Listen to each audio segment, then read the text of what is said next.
8월 8일 법률방송 로투데이 시작하겠습니다. 첫 소식입니다.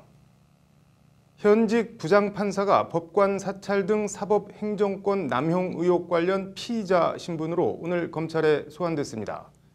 사법농단 의혹 수사 관련 현직 판사가 검찰에 불려나온 건 오늘이 처음입니다.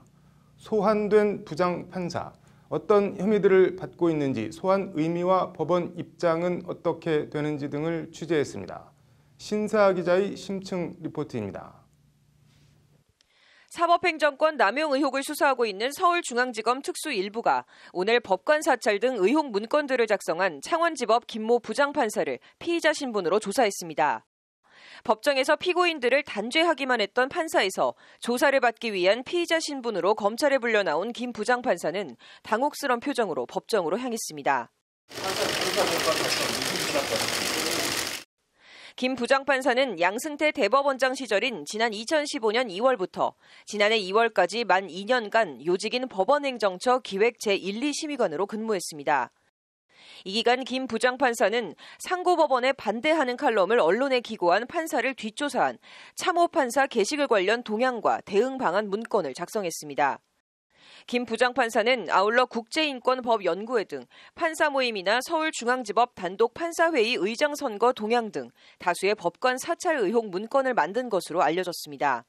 여기에 긴급조치 배상에 관한 대법원 판례를 깬 법관에 대한 징계 추진 문건 작성 등 법원 행정처 심의관으로 일하면서 사법행정권 남용에 손발 역할을 했다는 의혹을 받고 있습니다.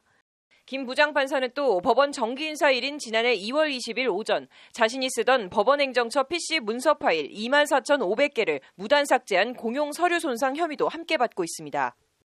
관련해서 검찰은 지난 3일 김 부장판사의 창원지법 사무실과 자택 등을 압수수색했습니다. 사법행정권 남용 수사 관련 법원이 임종원 전 법원행정처 차장 외에 전 현직 판사에 대해 압수수색 영장을 내준 건 김 부장판사가 유일합니다.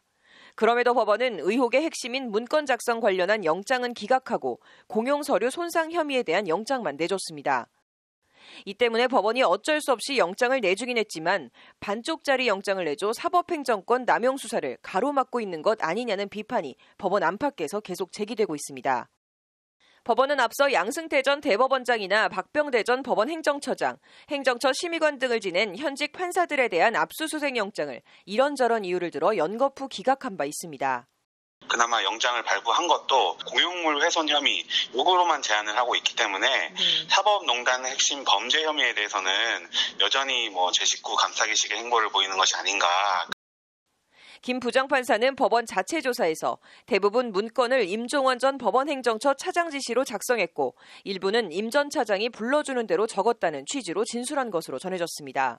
이에 대해 대법원 관계자는 확인이 어렵다며 말을 아꼈습니다. 저희가 말씀드릴 수 없는 게 다 비실명화되어 있거든요. 비실명화되기 때문에 그분이 그분인지도 확인이 어려운 거죠. 이렇게 이해를 해주시면 돼요. 이따른 영장 기각으로 법원이 수사를 가로막고 있는 것 아니냐는 일각의 비판에 대해서도 수사 중인 사항이라며 즉답을 피했습니다.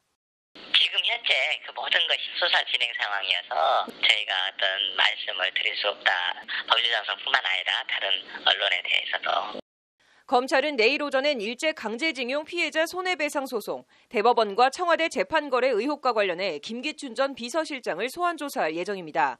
이에 따라 구속기한 만료로 지난 6일 구치소에서 풀려난 김기춘 전 실장은 석방 3일 만에 다시 검찰에 불려나오게 됐습니다. 공개 소환, 검찰이 현직 부장판사를 피의자 신분으로 소환하며 이를 언론에 공개한 것은 다분히 법원을 향한 모증의 메시지를 던진 측면이 강합니다. 검찰이 김 부장판사를 디딤돌로 사법행정권 남용 의혹의 실체와 전모를 밝혀낼 수 있을지 주목됩니다. 법률방송 신세아입니다.